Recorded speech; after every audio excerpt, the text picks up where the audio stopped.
صلی اللہ تعالی علیہ وسلم۔ محترم حضرات، سرکار اعلیٰ حضرت عظیم البرکت شاہ امام احمد رضا خواہ فاضل بریلوی رضی اللہ تعالیٰ عنہ ارشاد فرماتے ہیں، حبیبی یا رسول اللہ، حبیبی یا رسول اللہ، کعبے کے بدر الدجا تم پہ کروڑوں درود، کعبے کے بدر الدجا تم پہ کروڑوں درود، طیبہ کے شمس الضحیٰ تم پہ کروڑوں درود، اور کوئی غیب کیا تم سے نیہا ہو بھلا، اور کوئی غیب کیا تم سے نیہا ہو بھلا، جب نہ خدائی چھپا تم پہ کروڑوں درود۔ سبحان اللہ۔ اور بے ہنر اور بے تمیز کس کو ہوئے ہیں عزیز، بے ہنر اور بے تمیز کس کو ہوئے ہیں عزیز،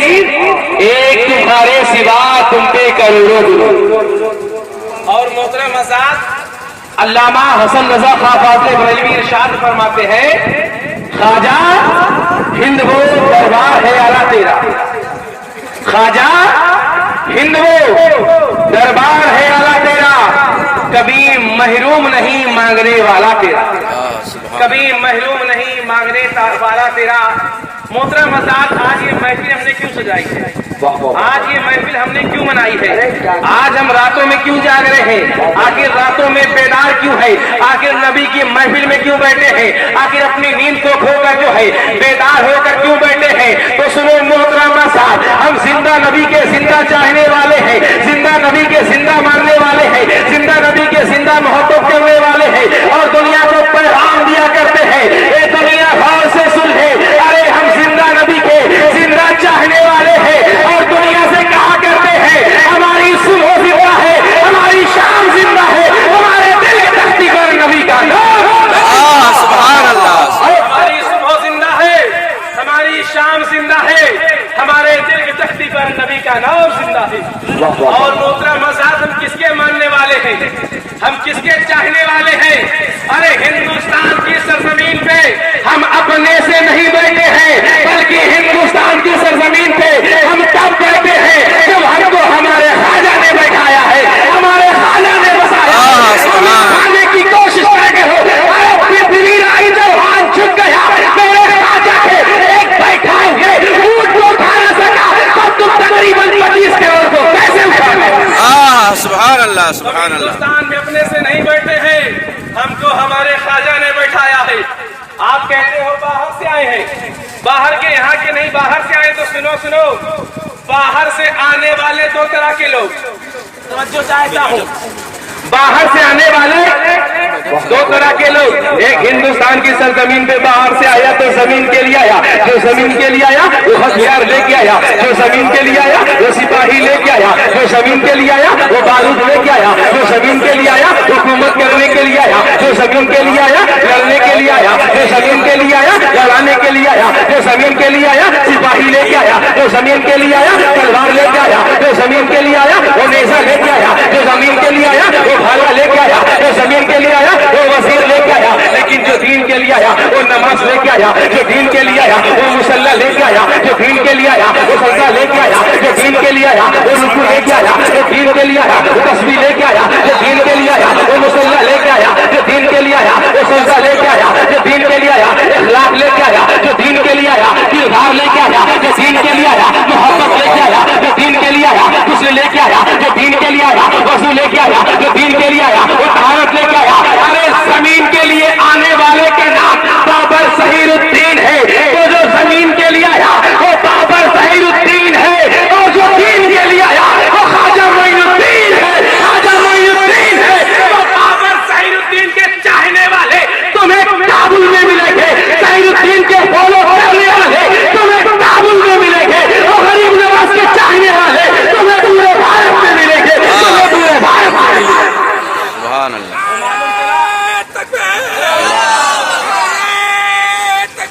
اللہ اکبر، یا رسول اللہ، زندہ باد۔ بابر ظہیر الدین کے چاہنے والے تمہیں کابل میں ملیں گے، اور غریب نواز کے چاہنے والے تمہیں پورے بھارت میں ملیں گے، تمہیں پورے بھارت میں۔